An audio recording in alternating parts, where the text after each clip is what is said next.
Hey guys, how are you? Hope you're all doing very well. This afternoon I'm going to be doing a movie review. This movie is a horror film from Japan, Japanese language English subs, released in the year 2014, directed by Takashi Miike, and this film is called Over Your Dead Body.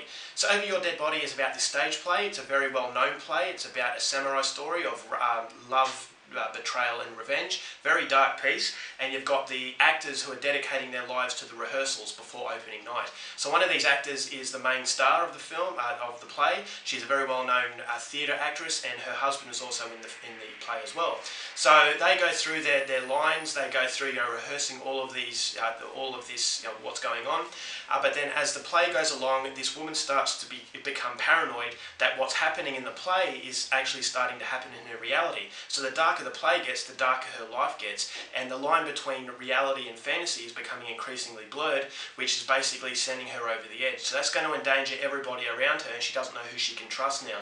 So it's going to send her down a very dark and deep and creepy corner, and what that corner is something you're going to have to find out for yourself, because that's as far as I'm going with my synopsis.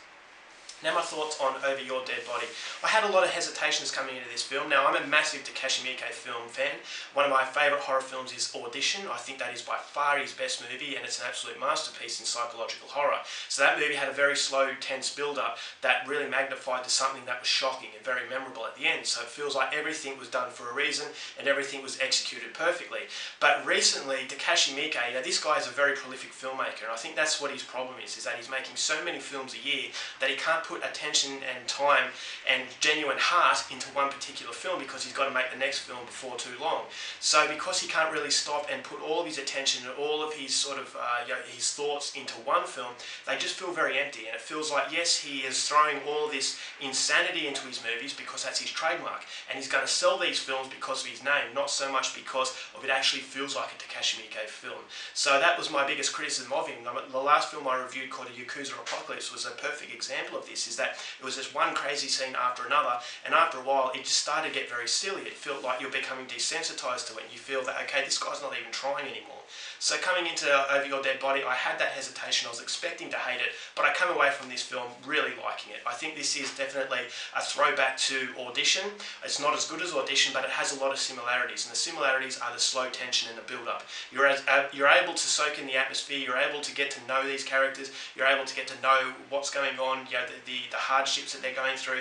You get to know about the origins of this play, and then as it slowly progresses into something much darker, it starts to have a very eerie effect on you. It actually feels like it's the hairs on the back of your neck are standing up. It's not a genuine horror film where you've got the standard sort of cheap tricks of jump scares, excessive gore, ghosts. It doesn't have that. It just has a very slow and very deliberate and very well executed process that it goes through, that it elevates itself to a very shocking conclusion, and that, as I said, is very reminiscent of Audition, where you've got this woman played by Ehishina, whose slow mental deterioration amounts to something catastrophic, and that's exactly how I can sum this film up, is that the main character, she's starting to become paranoid, and when she can't tell the difference between reality and fantasy, it starts to become scary. And it's even more scarier that this actually happens in real life, that some people dedicate themselves to doing, either, in this case, acting in a play, but if you're a horror fan, watching horror films, and you've heard stories about people watching so much horror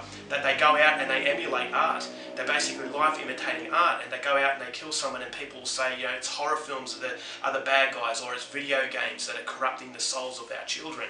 And so to me that's ridiculous. You can't actually blame a horror film for someone's evil deeds. It's basically their mental state that needs to be handled.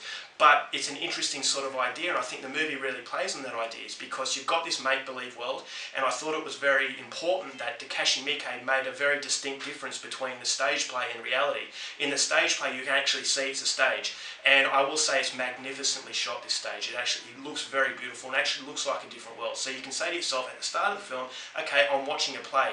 Okay, some horrible things happen in this play, but it's not reality. But then as the movie goes along, those two worlds of make-believe and reality start to basically absorb into each other, and at the end of it is so surreal that you don't know what's reality or what's not. So it does take you into the shoes of someone who's been corrupted by what they're doing, is because they're becoming obsessed with it. And I just think that the way that this play had the effect on this woman's life, it was very scary, because you didn't know if maybe this play was cursed, or maybe this woman was just becoming so paranoid, and she was that hell-bent on making this play what it was, that it was starting to just get into her, and her personal life is starting to emulate what is actually happening. So it feels like two different worlds, but then as they slowly merge in, this is where the horror really starts to kick in. I thought the acting was very good. It does have typical Takashi Miike craziness to it, but the thankful thing is that it doesn't have craziness all the way through the film, so you're not desensitized, you don't feel it's silly. It does hit you with some really, really extreme stuff, but because it's few and far between and done in moderation, you don't get enough time to desensitize to it. You're shocked and then it's over, and then it just doesn't hit you over the head with repetitive sort of craziness that a lot of recent Takashi Miike films have had. So as I said, the acting was very good, the script was very good, you have some very haunting atmosphere, and just I thought that the gore and the extremities that the film elevates itself to was a very rewarding payoff. I love the end of it, and I just think this is a case of Takashi Miike really knowing what made him good in the first place and going back to his roots. So I will say the problem into this film is not a problem for me, but it will be a problem for a lot of people, is that the build-up is very, very slow. So this is not going to be for everybody. This is something that prevents it from being a masterpiece, because I don't think a lot of people are going to love this film. But as I said, if you are a Takashi Miike fan and you like the old school Takashi Miike, I think Over Your Dead Body will deliver. But as I said, that very slow build-up will become boring to some people, but for me, I thought it was necessary because, as I said, it allows you to get inside the heads of these characters, know what's going on, and then as it slowly progresses into something horrific, you feel that these are people, not just fuzzy faces in the background, so that's a lot harder to take. So overall, I really enjoyed this film. Not a brilliant film, it's not as good as Audition, but it does have the striking similarities to that, and so if you're a fan of that sort of stuff, I'm definitely recommending this film for you. So overall, for Over Your Dead Body, going to give it 4 stars, go out there and see it. Alright guys, that's it for my review. Hope you enjoyed it. Till next time, keep watching movies, and I'll see you there.